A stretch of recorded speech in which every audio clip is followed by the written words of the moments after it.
आदाब दोस्तों। आज फिर हाजिर हुए हैं एक नए मुद्दे के साथ।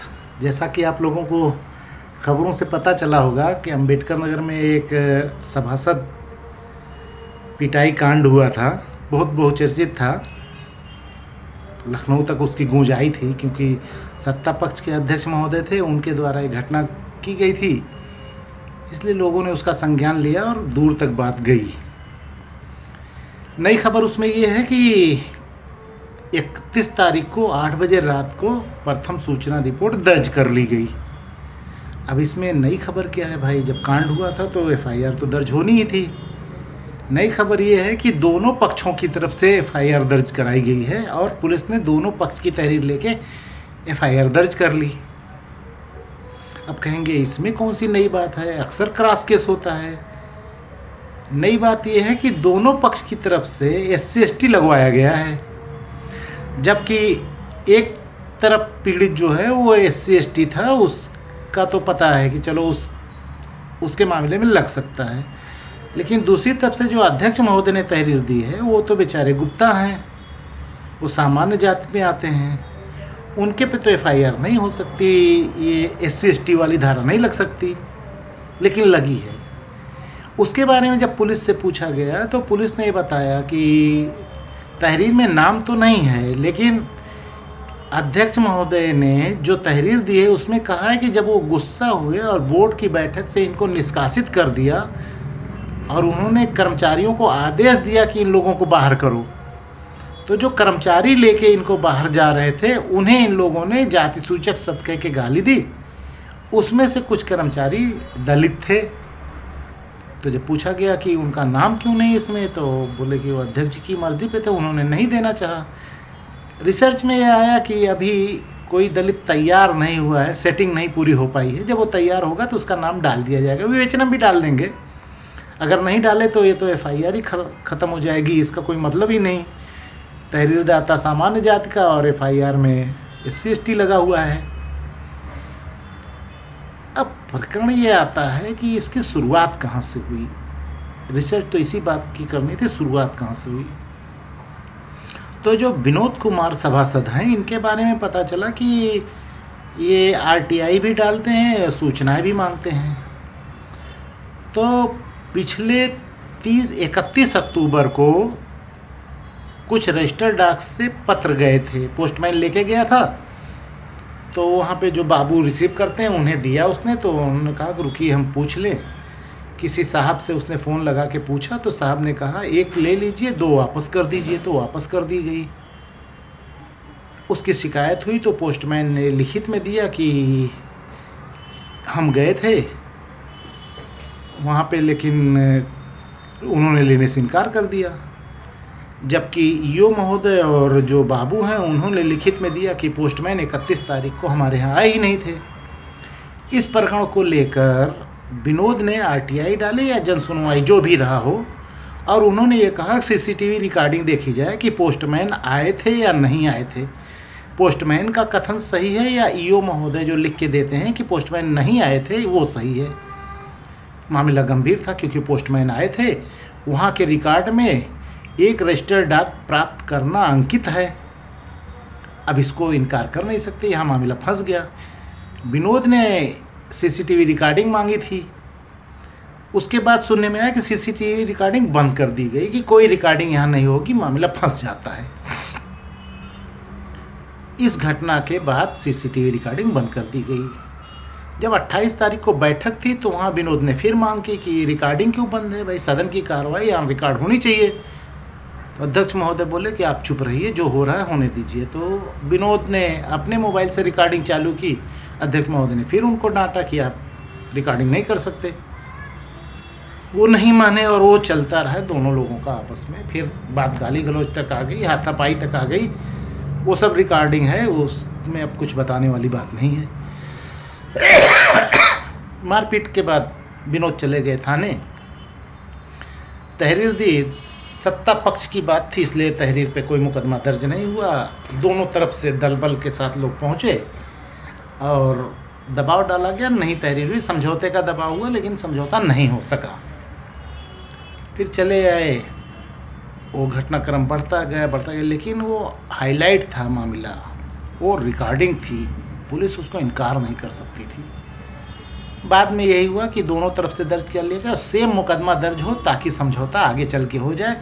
उस सेम मुकदमे के चक्कर में पुलिस ने सत्ता पक्षीय दबाव में बहुत बड़ी गलती कर दी। हालांकि वो अलग बात है, पुलिस ने लिखा है तो साबित करेगी, कहीं से ले आएगी किसी दलित को। अभी तक तहरीर में जितने नाम हैं, ओम प्रकाश गुप्ता हैं, सुनीता देवी हैं, वो यादव हैं, कोई भी दलित नहीं है। आगे कोई दलित आ जाए, उसको डाल दिया जाए तो ये मुकदमा रह जाएगा, वरना केस हो जाएगा। इसमें कुछ है नहीं घटनाक्रम। अब आते हैं कि ये जो ओंकार गुप्ता जी अध्यक्ष हैं, ये इतने गुस्से में क्यों रहते हैं, ये हाथ क्यों उठा दिए? इन्होंने अपनी तहरीर में कहा सदन की गोपनीयता भंग हो रही थी रिकॉर्डिंग से। उनको नहीं पता, शायद उन्होंने सदन देखा नहीं आज तक। हमारे यहाँ तो लोकसभा और राज्यसभा नाम का चैनल हुआ करता था, वहाँ रिकॉर्डिंग होती है, विधानसभाओं में रिकॉर्डिंग होती है। सदन की कार्रवाई गोपनीय नहीं होती है, वो जनता के लिए होती है और जनता को दिखाया जाता है। ये अलग बात है, कोई आदमी पर्टिकुलर अपने मोबाइल से प्राइवेट नहीं रिकॉर्डिंग करता, लेकिन सदन की कार्रवाई गोपनीय नहीं होती है। वो कह रहे हैं वो गोपनीयता भंग कर रहे थे, एक बात ये गलत है। दूसरे, ओंकार साहब जब से आए हैं इन्होंने भ्रष्टाचार की पराकाष्ठा कर दी है। नियम कायदा कानून को ताक पर रख देते हैं। मैंने जो रिसर्च की है, इस आदमी ने बेहिसाब नुकसान किया सरकारी पैसे का। उनकी एक स्टाइल बताऊं, वो टेंडर निकालते हैं, समाचार पत्रों में देते हैं, उनको पैसा लगता है भाई विज्ञप्ति जारी करने के लिए। उसके बाद जब वो टेंडर निकलता है 2% रखते हैं वो उसका धरोहर राशि का। टेंडर लोग भरते हैं, वो जिनको टेंडर देना चाहते हैं अगर वो विजयी नहीं हो रहा है तो टेंडर को अपरिहार्य कारण दिखा के निरस्त कर देते हैं, फिर नया टेंडर निकालते हैं। अब अपरिहार्य कारण, तो अपरिहार्य एक ऐसा शब्द है हमारे यहाँ सोसाइटी में देखा जाता है, जो सरकारी लोग या हम लोग छुट्टी लेना चाहते हैं, वो कहते हैं कि हम कल नहीं आ पाएंगे, तबीयत खराब में या मेडिकल जाना, ये जाना, और अचानक जब नहीं आते तो उसको अपरिहार्य कारण, अपरिहार्य की कोई व्याख्या ही नहीं है।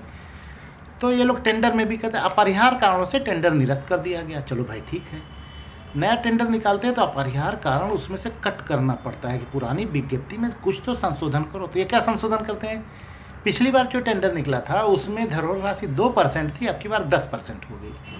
उसके पीछे वजह क्या है, बहुत से ठेकेदार कट जाएंगे। जैसे 30 लाख का कोई काम है, धरोहर राशि 2% है तो 60,000 रुपया बहुत लोग जमा कर लेंगे, लेकिन अगर 10% हो गई तो 3 लाख रुपया कुछ कट जाते हैं। जब तक इनके पसंद का ठेकेदार टेंडर विजयी नहीं होने वाला रहता तब तक वो अपरिहार्य कारण से कैंसिल होते रहता है। ऐसा है, मेरे पास रिकॉर्ड है, जुलाई से लेके नवंबर तक कई बार कैंसिल हुआ है। अभी तो एक नया टेंडर था वो पास हुआ है, लेकिन उसमें किसी को वर्क ऑर्डर ही नहीं मिल रहा है। ऐसे एक था श्रमिक सप्लाई, मजदूर को जो वो ठेके पे मजदूर लगाए जाते हैं, उसका एक सप्लायर था कोई, उसने आदमी सप्लाई किया था। उसको जो सप्लायर था उसे पहले से टेंडर मिला था और बीच में चुनाव की वजह से नया टेंडर हो नहीं सका, तो उसका टाइम पीरियड बढ़ा दिया गया था।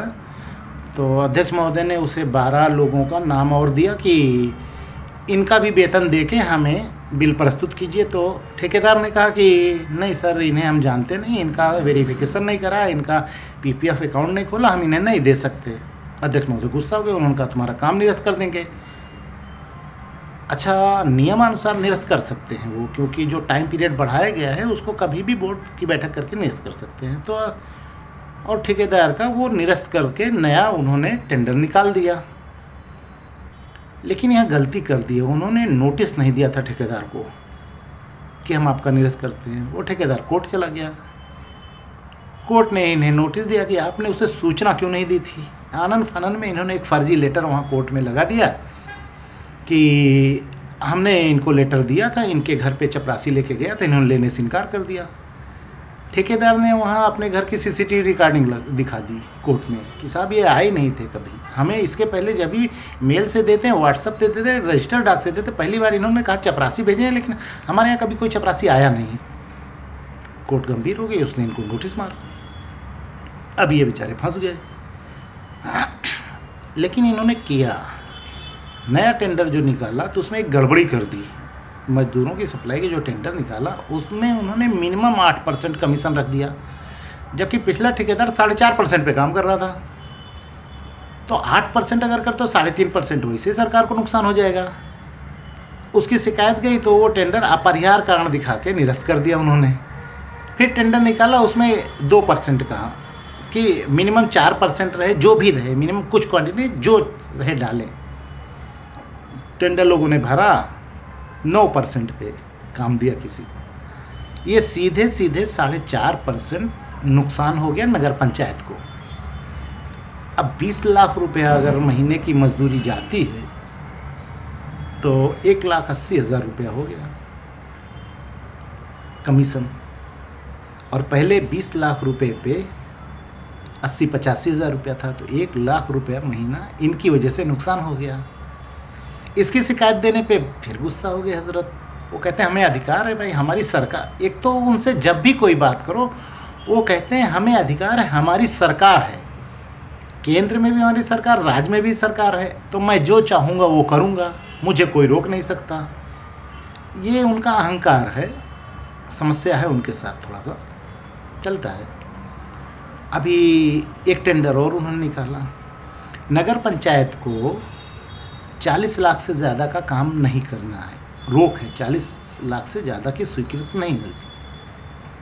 अब ये भाई इनको कराना है, ये नियम कायदा कानून को मानते नहीं, तो एक ही रोड को 3-4 पार्ट में कर दिए।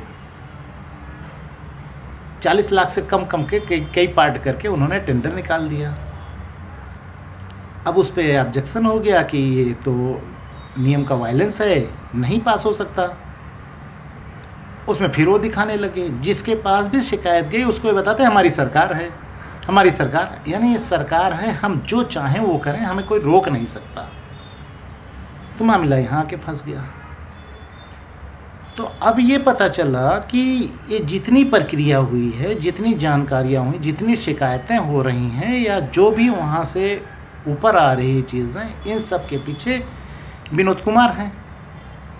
विनोद कुमार कुछ शायद पढ़े लिखे जागरूक व्यक्ति हैं, वो एक्टिव रहते हैं और चीज़ों पे ध्यान देते हैं और क्वेश्चन करते हैं और अभिलेख मांगते हैं, सूचना मांगते हैं, जनसुनवाई से शिकायतें करते हैं। इससे अध्यक्ष महोदय को बड़ी बाधा होती, काम करने में बड़ी समस्या होती है। तो विनोद कुमार ने कई बार ये साबित कर दिया कि वो अपने किसी निजी पहचान के ठेकेदार को ठेका देने के लिए ये सारी प्रक्रिया करते हैं, जिसमें वो अटक भी गए हैं। मामला, बहुत से मामले नगर विकास मंत्री महोदय के पास हैं, वो उसकी जांच कर रहे हैं। अब सच में सरकार है इसलिए थोड़ा रुका हुआ है, लेकिन मुझे लग रहा है प्रकरण जितना गंभीर है, अध्यक्ष महोदय कार्यकाल तो पूरा नहीं कर पाएंगे। देखते हैं। आज की रिसर्च यही थी, आगे देखेंगे। वैसे पुलिस को मेरी सलाह है, सत्ता पक्ष के दबाव में आके काम ना किया करें, थोड़ा मोड़ा कर लें, कोई बात नहीं। ज़्यादा करने पे होता है कि सत्ता तो देखो 5 साल में बदल जाती है, नेता तो जल्दी भी जा सकते हैं, लेट भी जा सकते हैं, आपको रहना पड़ता है, आप नौकरी में हैं। और ये जो मुकदमे दर्ज कर लेते हैं, विवेचना करते हैं, इसमें आपको आना पड़ता है। ये जो केस आप दर्ज करते हैं 10-15 साल बाद उठता है, तो इसमें आपको बुलाया जाता है। तो बहुत से लोग तो रिटायर हो जाते हैं, तो यहाँ कोई पूछता नहीं जब आते हैं, चीज़ें याद नहीं रहती और मामला उलट जाता है। तो सच्चाई देख के कि ये सही से कीजिए, ना कर पाएँ तो कोई बात नहीं, लेकिन इतना गलत ना करें। मेरा कहना, नेता के कहने पे तो ना ही करें तो अच्छा है, क्योंकि नेता कभी सच्चा काम नहीं करा सकता, ज़मीर नहीं है नेताओं में। मैं खुद हूँ, मेरे खिलाफ बहुत से मुकदमे हैं। अरे मेरे खिलाफ तो ऐसे ऐसे मुकदमे हैं कि कोई यकीन नहीं करता, जज से बता दो तो दंग रह जाते हैं। मेरे खिलाफ 409 का मुकदमा है, 409 की धारा लगी है, जो सिर्फ सरकारी कर्मचारी पर लग सकती है, लेकिन मेरे ऊपर लगी है। अब वो सत्ता थी, कोई सड़क छाप मंत्री था, उसने दबाव डाला और हो गया, अब मंत्री मर गया है। अब जिसने डाला है वो बेचारा परेशान है। मेरे ऊपर SC ST है। मैं बॉम्बे में था, एक महिला को बुला के थाने पे उससे FIR तहरीर लेके FIR कर दीजिए कि मैं उसको लखनऊ में ला के नशीली चीज़ पिला के उसके साथ गलत हरकत करना चाहता था। ये भी मुकदमा, ये भी नेता के दबाव में लिखा गया है। और कमाल तो ये है कि CO साहब ने इस पर विवेचना करके चार्जशीट भी डाल दी है, जबकि घटना लखनऊ की है, विवेचना आलापुर वाले ने कर दी है। देखेंगे चलता है।